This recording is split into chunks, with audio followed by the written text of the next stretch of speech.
ሰላም ሰላም ውድ የቻናሌ ቤተሰብ እንዴት ናችሁ? ሁሉ ሰላም ነው ወይ? እኔ በጣም ደህና ነኝ፣ እግዚአብሔር የተመሰገነ ይሁን።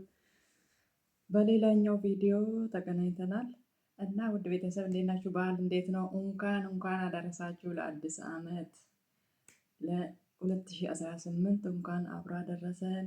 ሁላችሁም ሰላም ናችሁ? የስራ እንዴት ነው? ሌላ ደግሞ የአባይ ግድብ ተገድቦ ስላለቀ ከ14 ዓመት በኋላ የሁላችንም ድካም ነው። ሁሉም ባለው አቅም አዋጥቷል። የገጠርም ይሁን የከተማ ሁሉም የኢትዮጵያ ሕዝብ ሁሉ አዋጥቶ ነው የተሰራ። እኔ በጣም ደስ ብሎኛል። የምሬን ነው፣ በጣም ደስ ብሎኛል። ሁላችንም ደስ ሊለን ይገባል።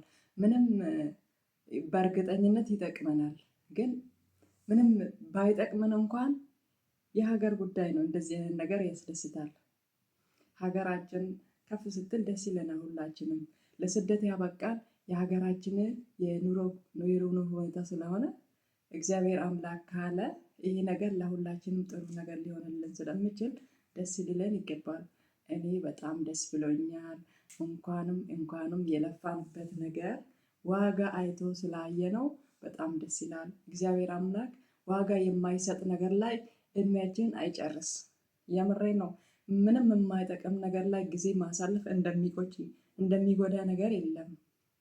ለማይጠቅምን ነገር መልፋት በጣም ከባድ ነው እና ሁላችንም እግዚአብሔር አምላክ በስደት ያለነው በሀገር ውስጥም ያለን ሁላችንም ባለንበት የልፋታችንን ዋጋ ይስጠን። አነሰም በዛም የልፋትን ዋጋ እንደማገኘት የሚያስደስት ነገር የለምና ሁላችሁም እንኳን አደረሰን። ኦሮምኛ ተናጋሪዎችም በገ ደስ እንጀዴ አያና ውጋ በረ ኩማት ለማፊ ኩደ ሰዴትን በገ ነጋኑ ገዬ አባይ ስለተገድቦ ስላለቀልን ሁላችንም ደስ ብሎናል። በገ ደስ እንጀዴ ሁንድ ኬሰን ወዩ እና ደግሞ የቀረውን የልፋታችንን እግዚአብሔር ይቁጠርልን እና ለአዲስ ዓመት ጥሩ እቅድ እንዲኖረን እቅድ ይዘን ያልጨረስነው ደግሞ እቅዳችንን አልቀው ሁሉም ሀሳባችን የሚሳካበት ያደርግልን እና የስራችንን የልፋታችንን መድኃኒዓለም ቆጥሮ ይስጠን፣ እንደ ሃይማኖታችን ማለት ነው። በጣም መበርታት አስፈላጊ ነው። ተስፋ አለመቁረጥ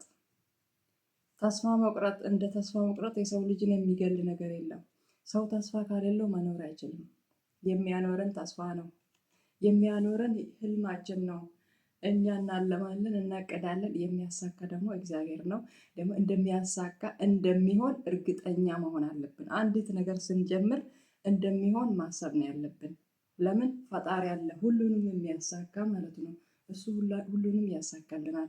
በሱ ጥለን ድካማችን ሁሉ ናፍቆታችን ሁሉንም ነገር ፈጣሪ ላይ አድርገን ተስፋ አድርገን ያ ነገር ተሳክቶ እንድናይ ሙሉ ለሙሉ ፈጣሪ ላይ ካደረግ አንዳች ነገር ጠብ አትልም።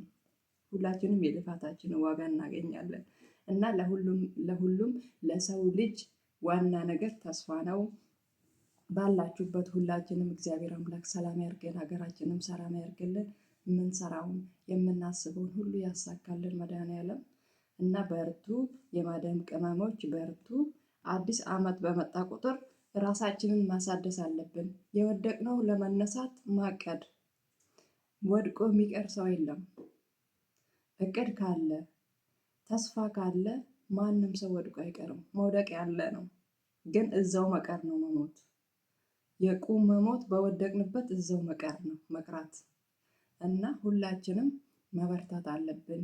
የግላችን ህይወት ስናስተካክል የኔ ህይወት ቢሳካ ለቤተሰቤ ይሳካል፣ ለቤተሰቤ ሲሳካ ለጎረቤት ይሳካል። ሀገር ማለት አንድ ሰው ነው።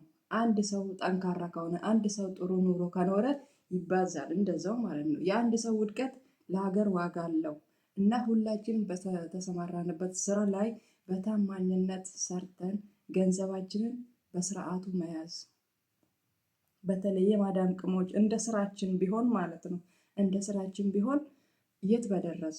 ግን ያለ እቅድ ነው። አንድ ላይ ያለ እቅድ ነው የምንሰራው። ሁለት ደግሞ ሰው ማመን ነው የሚያጠፋን። ለምን? አንደኛ እኔ ራሱ መጀመሪያ ወደ አረብ ሀገር ስመጣ ምንም እቅድ አልነበረኝም። ብቻ በቃ ሰርቼ ለነገሩ ቤተሰብ እረዳለሁ ማለት ራሱ አንድ እቅድ ነው፣ ግን ሁሌም አይደለም። ቤተሰብን መርዳት ባለበት መጠን ይረዳል። ከዛም ደግሞ ለራሳችንም ማሰብ አለብን። በዛ ሰዓት እኔ ለራሴ እንደዚህ ያደርጋለሁ ምናምን ያው ገና 20 ምናምን ዓመትም አልሞላኝም። ያኔ ያን ያህል ለራሳችንም አንጨነቅም። ይሄ የወደፊት ተስፋ ምናምን የሚባለው ነገር ያን ያህል አይታየኝም። ማለት በዛ ሰዓት እንደዚህ አልነበረም። የሰው ልጅ እድሜው በጨመረ ቁጥር አስተሳሰቡም ይቀየራል። የአስተሳሰብ መጠናችንን ከፍ እያለ ይሄዳል እና ቤተሰብ መርዳት ምንም ክፋት የለውም፣ ጥሩ ነው። እንደውም ግን ከልክ ያለፈ መሆን የለበትም። አንድ እነሱም የማያዋጣ የሆነ ኮመን ያልሆነ ልምምድ ነው የምንሰጣቸው። በዓል በመጣ ቁጥር ዶሮ ይታረድ ምናምን ቅርጫ፣ ግን እኮ ቀጣይነት የለውም ያ ነገር። እነሱ በለመዱበት ቦታ ምናልባት አሁን ቤት መኖሪያ ቤታቸው ይኖራል። ሁሉም ገጠርም ይሁን ከተማ መኖሪያ ቤት ጥሩም ይሁን መጥፎ አለው እና በተለይ የክፍለ ሀገር ምንም ኑሮ ዝቅተኛ ቢሆኑ እንኳን የመኖሪያ ቤት አለ ሁሉም። እሱን የመኖሪያ ቤታችን ብንሰራላቸው መልካም ነው፣ ምንም ክፋት የለውም። ግን እሱ ጥሩ ሆኖ ሳለ ቀጣይነት ያሌለው ነገር እያደረግ ቤተሰባችንን ከእቅድ ማውጣት የለብንም። ልማድ መጥፎ ነው። አንድ ቀን እኛ እዚህ ያለነው ምንም ያን ያህል የሚያስተማምን ነገር አይደለም አረብ ሀገር።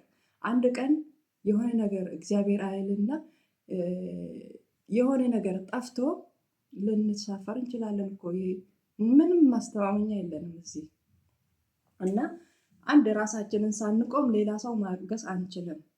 ቤተሰብም የማይሆን ነገር ውስጥ አለማስገባት፣ የማይሆን ልምምድ ውስጥ አለማስገባት። መርዳት እንዳለ ሆኖ ግን አጉል የሆነ ልምምድ አለማስለመድ። ከዛም ደግሞ በመርዳት ባላችሁ መጠን እየረዳችሁ ለራሳችሁ ኑሩ፣ ለራሳችሁ ኑሩ። ቤተሰብም ይሁን ማንኛውም ሰው ሲኖር ነው በቃ። ቤተሰብም ከሆነ ካለ ነው የሚደሰተው። ካሌለው እዚህ ሰርተ ያለን አንዴ ላክስቴ አጎቴ ምናምን ብለን ጨርሰን አገር ብንገባ ቤተሰብም ያዝናል። ለፍቶ መና መሆን ማንን ያስደስታል? ማንንም አያስደስትም። እና ሰርታችሁ ሰው መርዳት ከሆነ በመጠኑ መርዳት። ይሄ አጉል ነገር ማስለመድ ሳይሆን ጠቃሚ ነገር ማለት በቃ ቀጣይ መኖሪያ ቤት ማስተካከል፣ ይሄ ጥሩ ነገር ነው። ከዛም በኋላ የዕለት ዕለት ኖሯቸውን እነሱ እየሰሩ ይኖራሉ። ያን ያህል ራሳችሁን ሰብታችሁ ሳይሆን በልኩ መኖር ማለት ነው። ልክ ያለፈ ነገር ምንም አያምርም። ምግብም ቢሆን ከልክ በላይ ከበላን ያሳምማል። ምንም ነገር ከልክ በላይ አይሆንም። ፍቅርም ቢሆን ማለት ነው ከልክ መስጠት ነው፣ በልክ መስጠት። ከልክ ያለፈ ነገር ምንም ነገር ይሁን እጅ ይላል። ይሄ ለባልም ለፍቅረኛም ያን ያህል ማለት መውደድ ያለ ነው። ግን በቃ ከራሳችሁ በላይ አትሁኑ። በቃ ከራሳችሁ በላይ ከራስ በላይ ምንም የለም። በልክ መኖር ነው በቃ በልክ። ልክ ያለው ነገር በጣም መጨረሻውም ያምራል፣ አይበላሽምም። እና እወደዋለሁ ብላችሁ ያላችሁትን ገንዘብ አውጥታችሁ ብትሰጡ ማለት ነው፣ አንድ ለራሳችሁ አትሆኑም። ሁለተኛ ያ ሰውም ይበላሻል። ገንዘብ መጥፎ ነው። የሰውም ህይወትም ታበላሻላችሁ፣ ራሳችሁም ትጠፋላችሁ። ፈጣሪ ከእንደዚህ አይነት ነገር ይጠብቀን። ራሳችንም ሰውንም ይዘን ገደል ከመግባት እግዚአብሔር ይጠብቀን። አዲሱ ዓመት ይሄ ሁላ ነገር ማለቂያው የሚሆንበት ይሁንልን። ሁላችንም ከራሳችን ጋር የምንሆን ራሳችን ጋር ሆነን ፈጣሪያችን እያመሰገን ጸሎት እያደረግን በራሳችን መቆም የምንሆንበት ዘመን ያድርግልን። ያለቀሰም እንባው የሚታበስበት፣ የለመነም ጸሎቱ የሚሰማበት የደስታ ዘመን ይሁንልን። ውድ ቤተሰብ በጣም አመሰግናለሁ። ደህና ሁኑ። ባይ ባይ። በጣም አመሰግናለሁ። ፕሊዝ ላይክ፣ ሰብስክራይብ፣ ሼር አድርጉልኝ። አመሰግናለሁ።